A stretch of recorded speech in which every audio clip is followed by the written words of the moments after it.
Africa Markets and Economy, Thursday, 25 June 2026.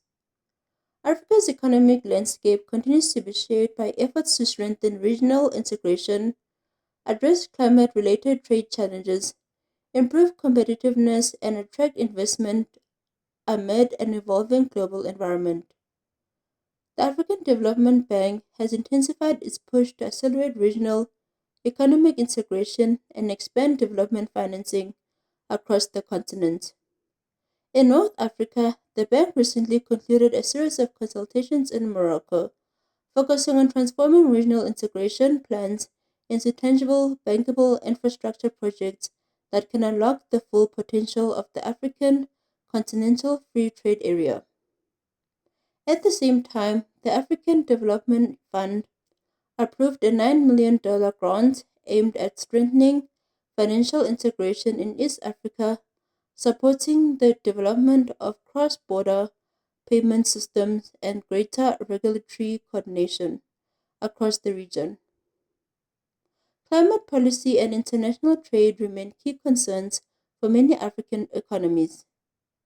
During discussions at the Inclusive Forum on Carbon Mitigation Approaches, policymakers highlighted the growing challenges associated with financing a low carbon transition while managing rising trade barriers.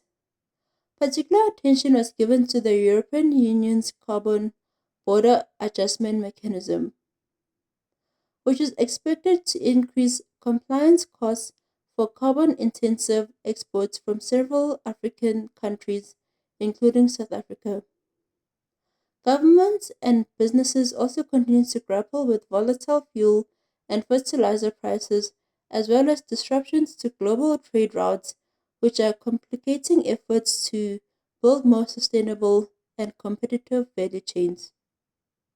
South Africa received a boost on the competitiveness front after climbing 10 places to 54th position out of 70 economies in the 2026 World Competitiveness Yearbook, published by the Institute for Management Development in partnership with Productivity SA. The improvement was driven largely by stronger performances in business efficiency and government efficiency, reflecting gains in corporate adaptability, governance, and policy certainty. However, economists caution that the rankings do not signal a complete economic turnaround. South Africa's economic performance rankings slipped slightly, with persistent challenges such as high unemployment, elevated public debt levels, and infrastructure constraints continuing to weigh on growth prospects. Meanwhile, the Corporate Council on Africa and the government of Mauritius announced the postponement of the 18th annual US Africa Business Summit, which had been scheduled for the 26th to the 29th of July 2026. The decision was taken following guidance from public health authorities, with organizers confirming that alternative dates will be announced in due course.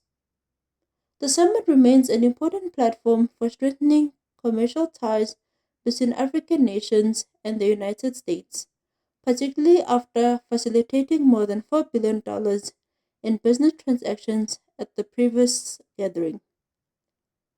A recurring theme across the continent remains the urgent need to mobilize development financing at scale.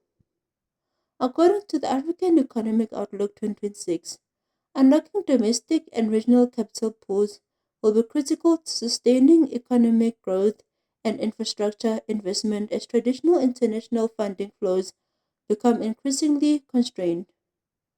Policymakers and development institutions are therefore placing greater emphasis on building resilient, self sustaining financing mechanisms capable of supporting Africa's long term development ambitions.